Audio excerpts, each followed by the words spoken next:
He was the violent leader of one of the world's most vicious groups of soldiers, Yevgeny Prigozhin's Wagner group, accused of war crimes across some of the world's worst conflicts.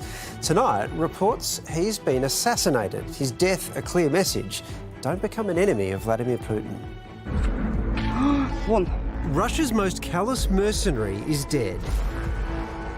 It's believed Prigozhin was travelling from Moscow to St. Petersburg by private jet when it was brought down. It will not come as a surprise if Yevgeny Prigozhin, the boss of Wagner, has now finally been dealt with by the Russian state. There's not much that happens in Russia and Putin not behind.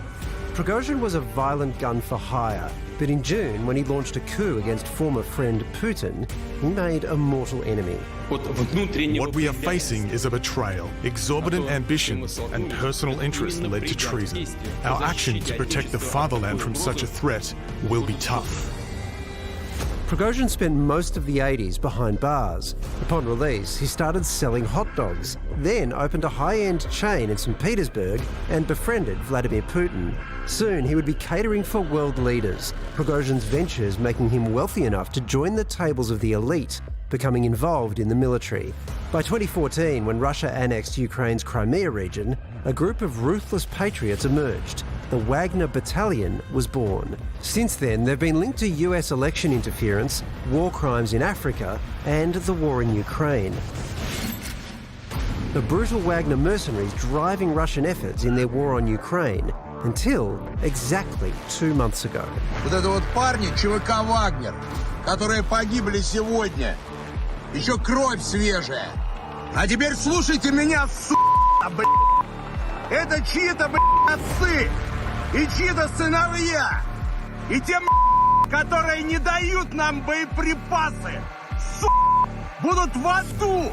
Accusing the Kremlin of abandoning his soldiers and publicly humiliating Putin by declaring the war was based on a lie. There were no Nazis in Ukraine. He then launched an all-out coup. Trouble brewing within the Russian ranks. Authorities are telling Wagner fighters not to follow their leader, Yevgeny Prigozhin, and also to take measures to detain him. This is an act that senior members of the Russian military intelligence are calling a coup attempt. After the failed insurrection was quickly put down, the Kremlin condemned the Wagner group.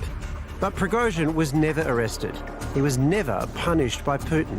Perhaps until now. We'll probably never know what actually happened to this aircraft. There is no chance at all that we'll ever get the true story. No confirmation if Prigozhin was even on the plane when it came down. If he emerged in a month. Right. Yeah. Yeah. Hey, guys. That's it.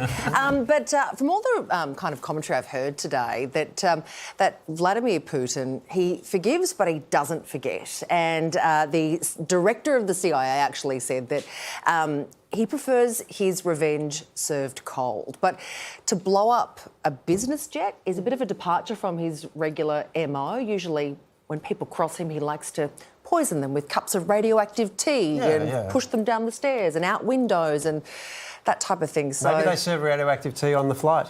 We won't know. Possibly. You don't know. It does seem like a really different modus operandi to Putin's normal one. And you wonder if he's also sending a message. This is a very public takedown of someone who tried to overthrow him in a very public manner.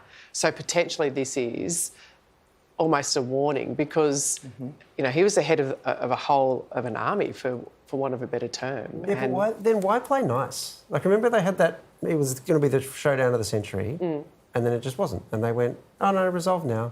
You can go away. And didn't you know when that happened that he was always going to end up... And a whole lot of people said he's going to die, and, well, maybe he has. Well, maybe Putin was hoping you'd go back to the hot dog business. And then he was like, well, then fair play.